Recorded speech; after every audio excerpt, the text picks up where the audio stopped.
Okay, once you clean the rim to a suitable standard, get all that gunk off of there, all that sealant out inside underneath the lip. If you don't have a rabbit hole type of rim, then you just got to get underneath that rim. I find some rubbing alcohol. It's the best way to do it, methylated spirits. Yeah, so now we've got sticky face up, out towards the inside portion of where the tire will be, and then we're gonna go for laying down a stick to stick face, adhesive to adhesive. Cool.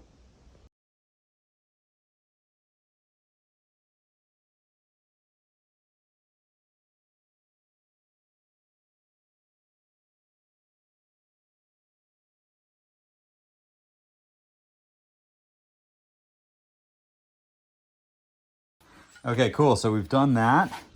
We've now wrapped it 3 times with the what Americans call duct tape, and what we call over here in Australia 100-mile-an-hour tape. So we've gone around twice with the orange, because that's all I had, was 2 more times, and once with this, actually it's called T-Rex cloth tape. It is probably overkill. Actually, it's definitely overkill. So it's not required. If you've got enough duct tape with the just standard duct tape, that will work fine. And 3 times is what I found is optimal for causing no leaks. And 4 times is overkill. 2 times you'll have a slow leak. 1 time probably won't ever really get a good seal, and if you just leave it adhesive side up, you definitely will be unhappy face. Some people have stated that what you need to do is then go inside the rim. Yeah, so what some people have stated is that you need to go inside the rim and then cut that out right there. But I have found now, in the number of times that I've done this over a course of 3 years, that actually that's not the case. And it kind of makes sense, because what you want is, if anything, if you had a big fat, this is a 50 mil wide rim, interior dimensions are 50 mil wide. So if I had 60 mil flap of rubber, that would be ideal, because then I would just put my tire on and then trim the rubber on the other side, and that would be my rim tape. The duct tape makes a really cheap solution, because all the rim tape that you find online is like, oh well, hey, how long is a piece of string, really? It's all over the shop. But the duct tape that I got from the local hardware store, get it for $10 for 10 meters, and that does typically 2 rims. So I just had a little bit of spare from some other project that I was doing. Anyways, there you go. This is now done, and I'll go through the process of poking the valve stem hole, which is going to be right down through there.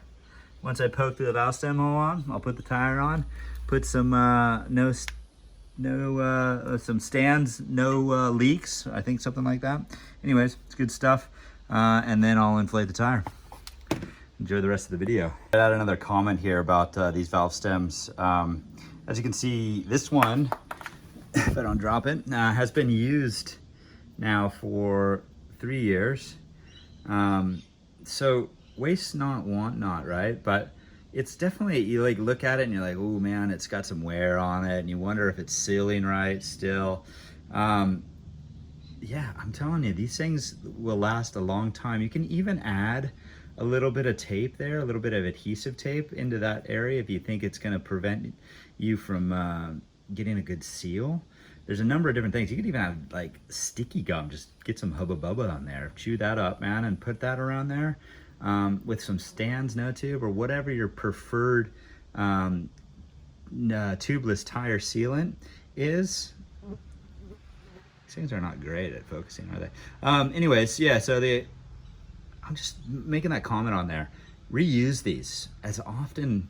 Don't go out and buy new ones.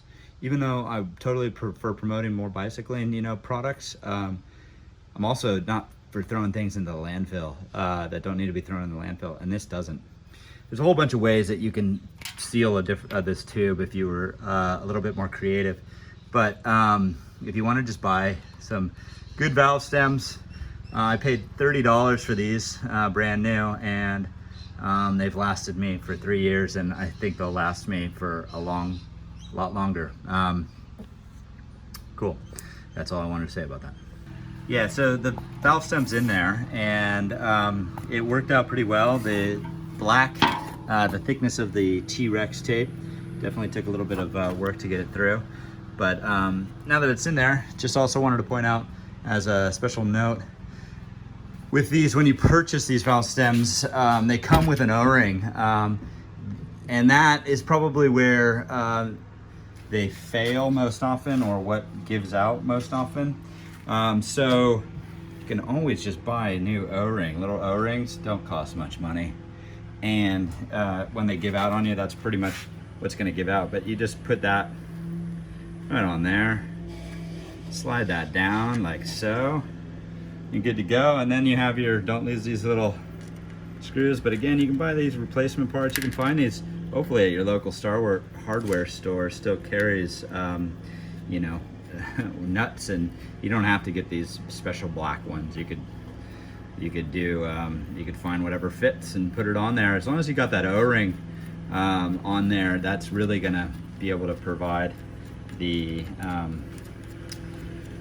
extra sealant, so that you're not going to get a lot of tube goo to leak through, and it's going to provide you with a nice airtight seal. So once we're at this stage here, we're pretty much good to go. We just got to get this tire on, and then yeah, take it from there.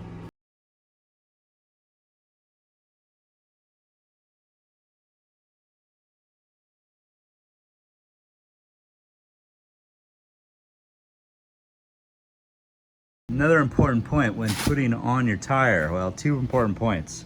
One, you want to make sure that the rotation arrow is going the right way. So there's my rotation arrow. Right, can you see that? There it is. That's the direction that the wheel is going to rotate forward, this way.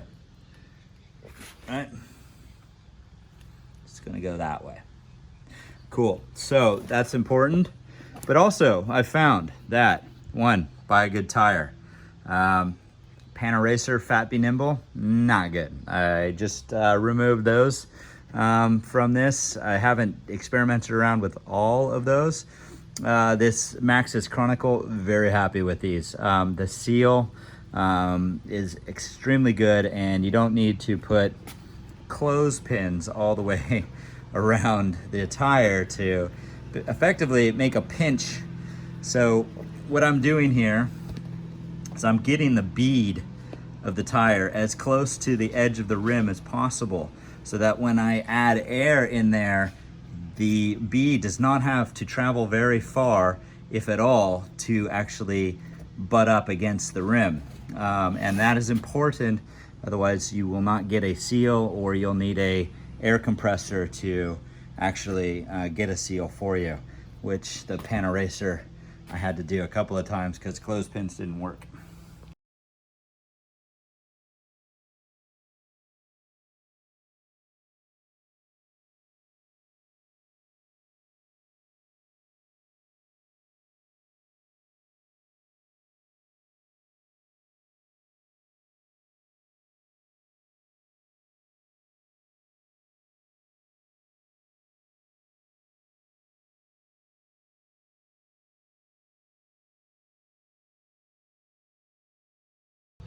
All right, cool. So we've got a finished tire, and I can't be happier with these Maxxis Chronicles. They are fantastic as far as sealing them goes, and also grip. There are much better tires out there that are more expensive, obviously. The Vittorios, I have not tried them on my bike, but I have tried them out on a bike, and was very impressed with their grip. But these are really good for the price. They are almost equivalent to the Fat Be Nimbles. I think 20 bucks more, per tire, but they are worth it in the headache that it will save you. Those Fat Bee Nimbles, I couldn't shake it seems like every time I went out for a ride, I got some puncture, and it seemed to be all little minor punctures from rocks, and so the thickness of the tire is not that great. Yeah, I'm sure people will have their comments on that, but nonetheless, very happy with the Maxxis Chronicles. And as you can see, just took one application, pumped it right up, and I pump it up to 30 and let it seal. Take her out for a ride on the Krampus solid shooter, and then yeah, go from there. All right.